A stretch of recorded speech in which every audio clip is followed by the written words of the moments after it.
La vida secreta del hijo de uno de los importantes y grandes mafiosos. Sí, uno de los grandes capos. La vida secreta del hijo de Al Capone, el heredero que se alejó de la mafia y el misterio de la fortuna familiar.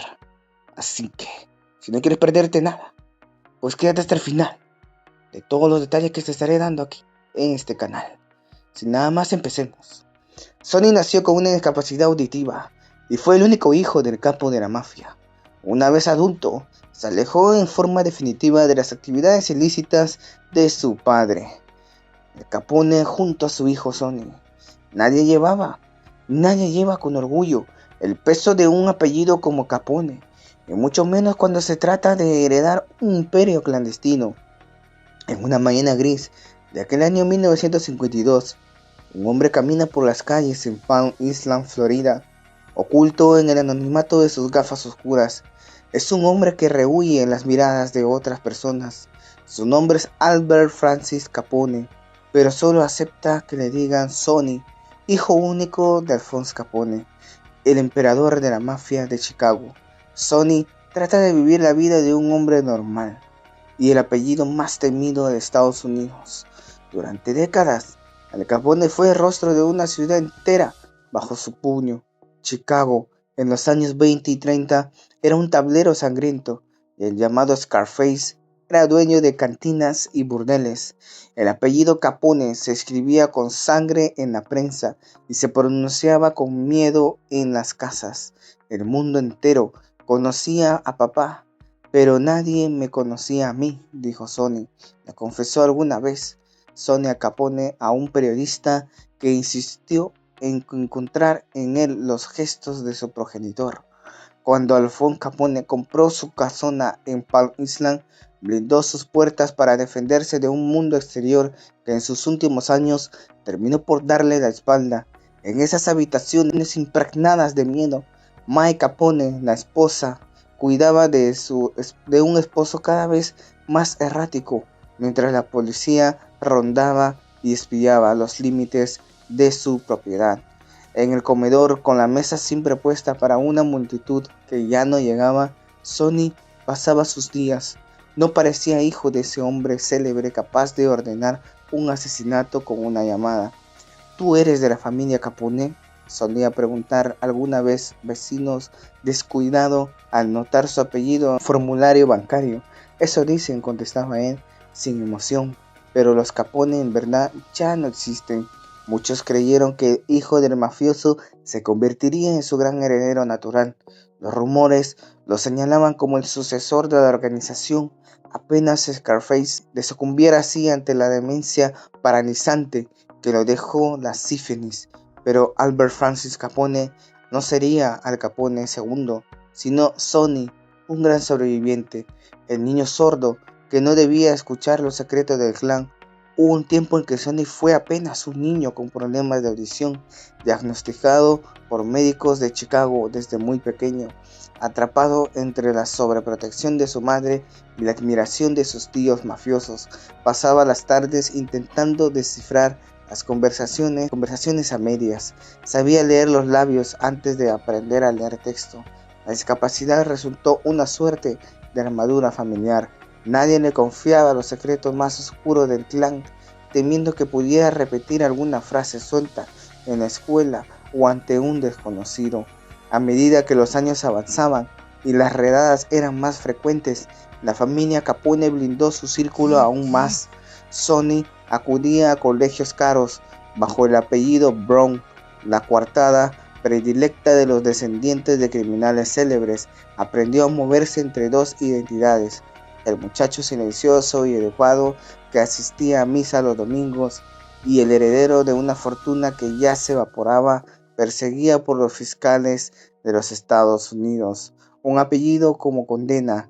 Años después, ya adulto, el hombre que pidió la Corte Suprema de los Estados Unidos el cambio legal de su nombre recibía respuestas lacónicas de los empleados públicos.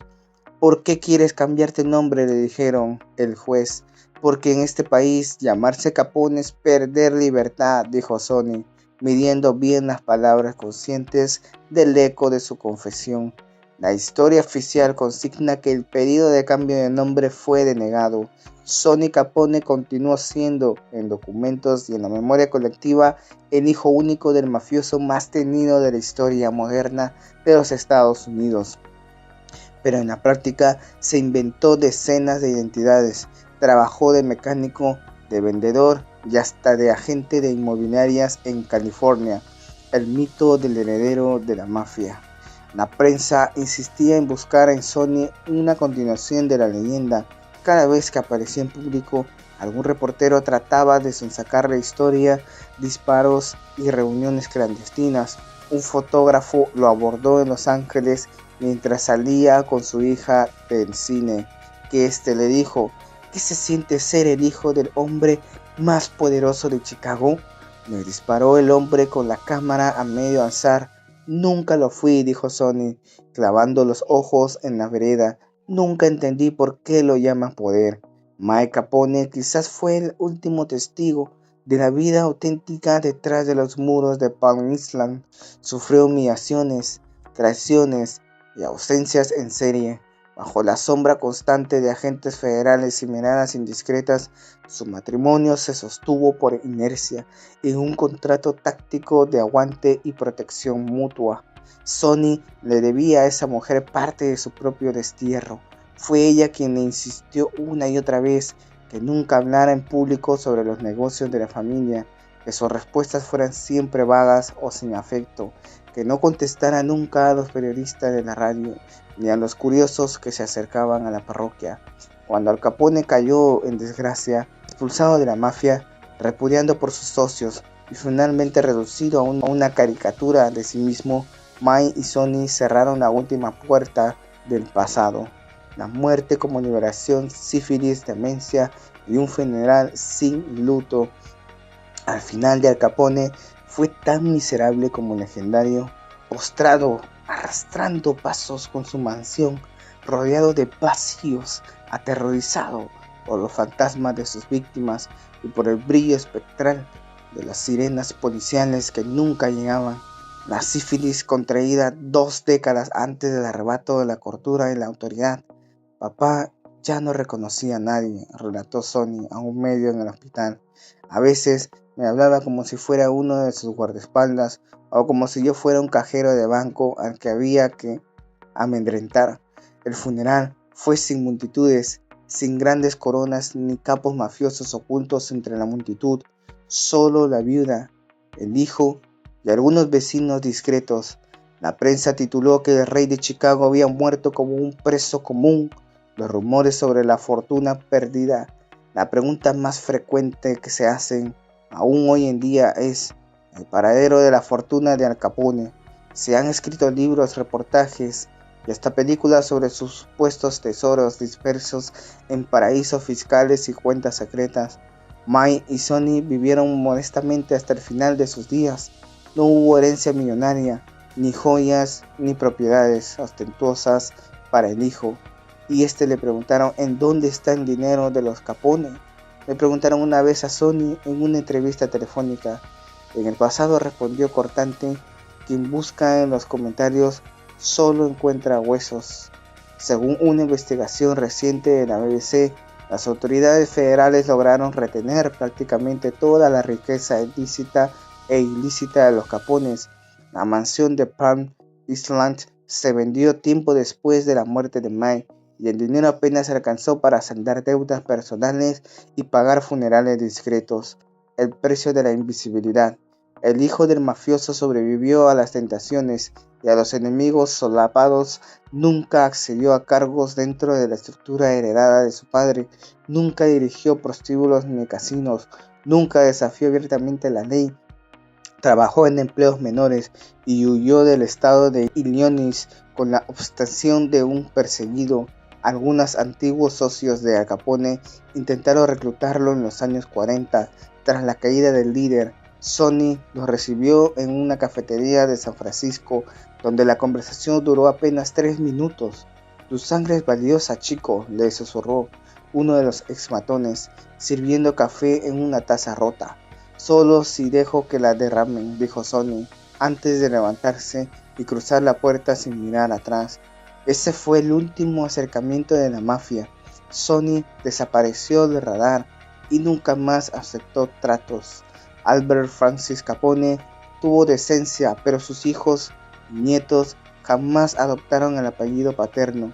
La familia se dispersó por ciudades pequeñas, siempre cambiando de nombre, siempre eludiendo cualquier vínculo directo con la memoria del capo.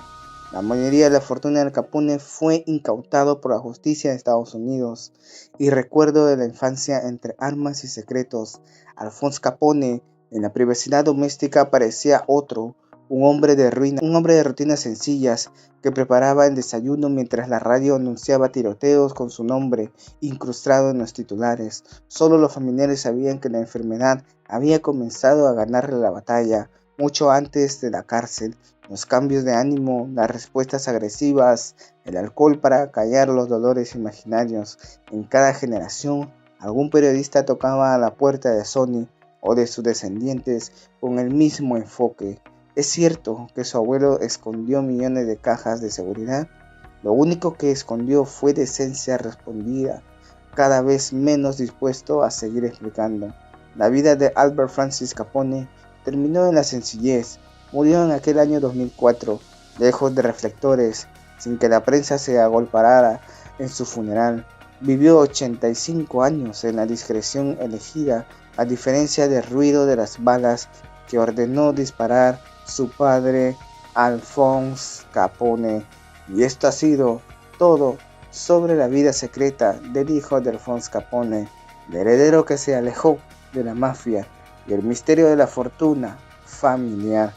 Así que, sin nada más que decir, si te ha gustado el video, no olvides suscribirte, activar la campana de notificación para no perderte nada de tus videos preferidos, de mafia y mucho más. Y pertenecer a esta gran familia en este entretenimiento. Sin nada más que decir, nos vemos hasta un próximo video.